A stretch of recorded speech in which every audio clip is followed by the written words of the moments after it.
Cool. Yeah, hi everyone, I'm Pete. So why am I Buddhist? I'll give a bit of background. So I was born in America, in New Jersey, and I moved to Reading when I was like 1 year old. So I grew up in Reading, basically. So it started off really interesting and then really boring.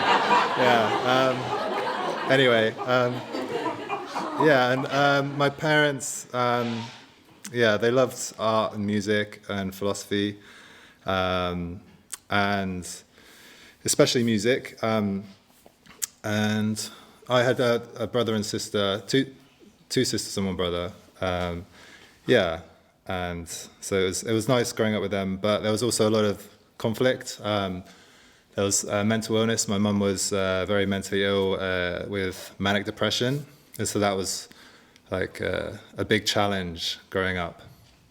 There were also religious conflicts. So my mum's side of the family was Catholic, and my dad's was sort of atheist, and I felt quite in the middle of that, kind of feeling left out going to church, but also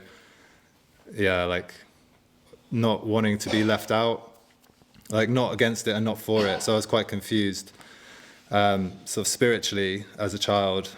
I did have an experience when I was 5 where I sort of felt like I discovered this secret world. I was like in the garden in my house, and I remember the direction I was facing. And it was like I was looking at my hand, and I was like, wow, this is amazing. Like it was like I'd become aware of something deeper, and I couldn't really put it in words. I didn't have the words for it, and I didn't know how to talk about it with anyone. But I felt like I'd discovered something.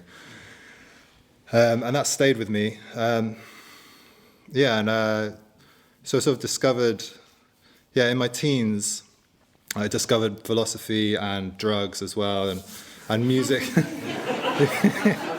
Music became a kind of escape for me. I really wanted to be a rock star or something. I became obsessed with bands and the guitar especially. And I thought like that would provide me with this other world that I needed to be in, because of all the difficulties going on at home.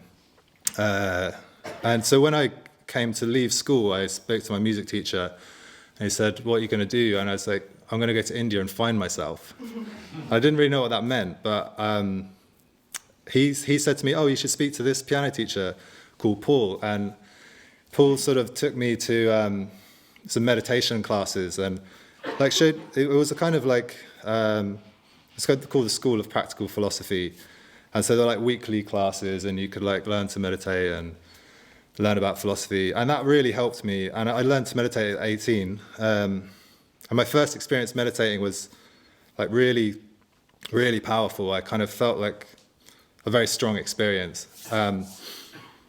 But there was a conflict between meditation and that kind of potential for transformation, and just a very quick transformation that I would get from drinking and taking drugs.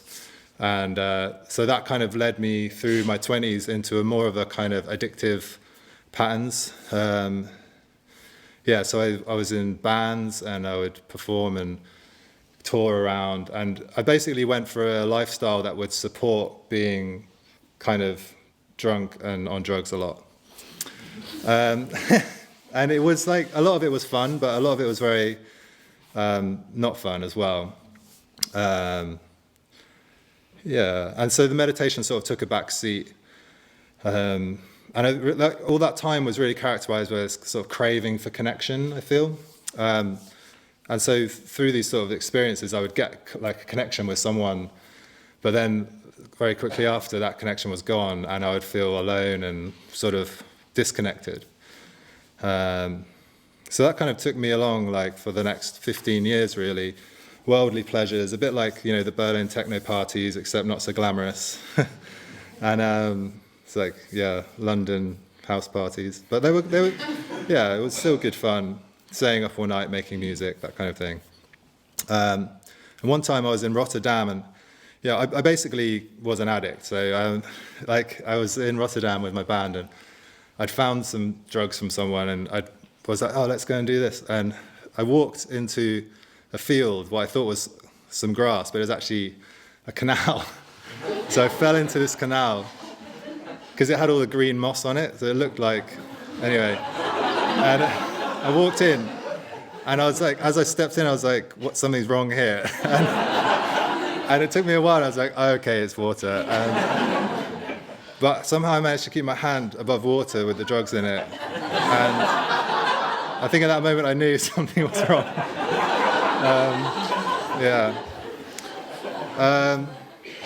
Yeah, and it was quite a while after that I actually sort of hit a rock bottom.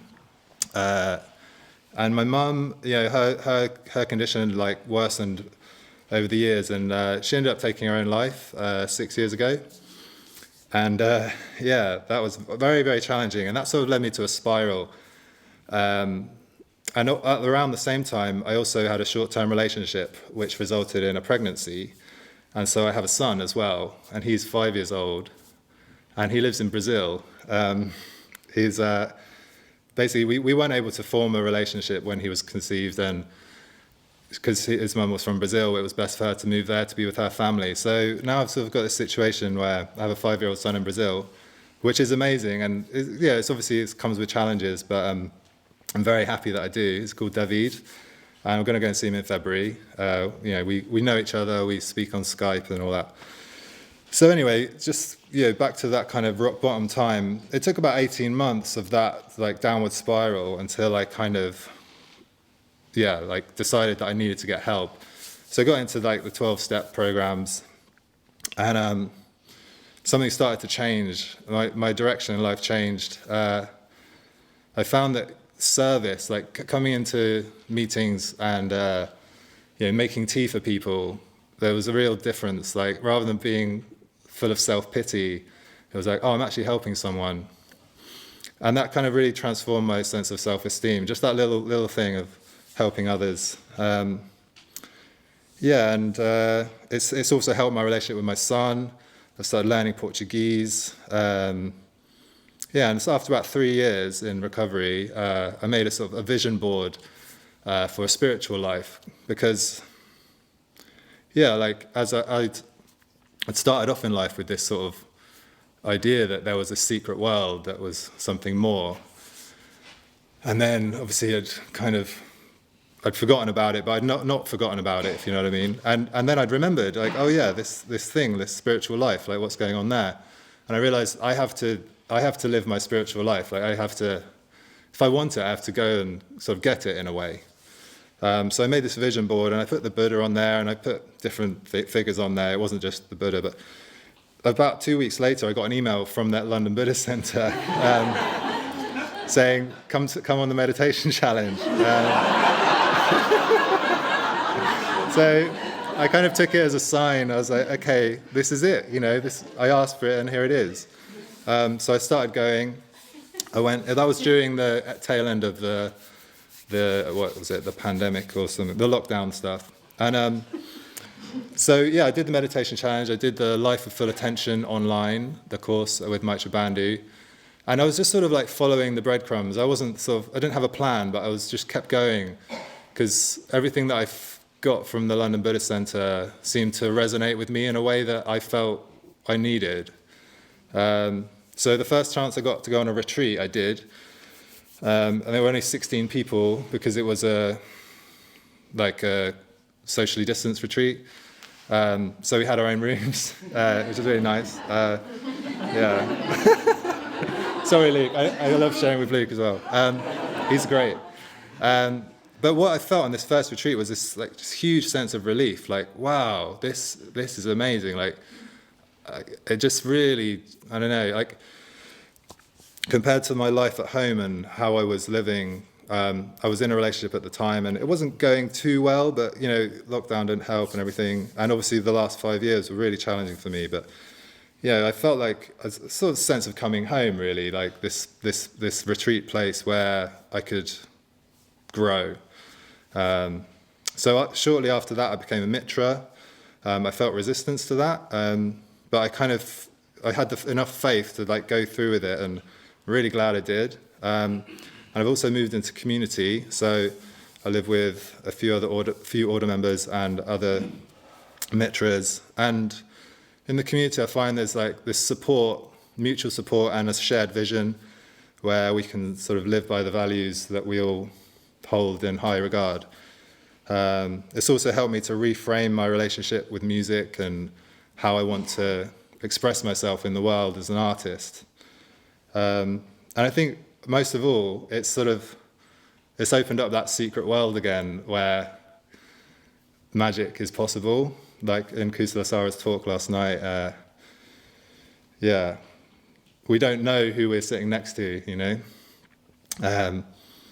And this spiritual community is like, I wouldn't say it's perfect, but it's definitely good enough for me to grow in. And I think if I spent my life searching for a perfect spiritual community, I'd never find it. So, thank you. I'm really happy to be here. Thank you.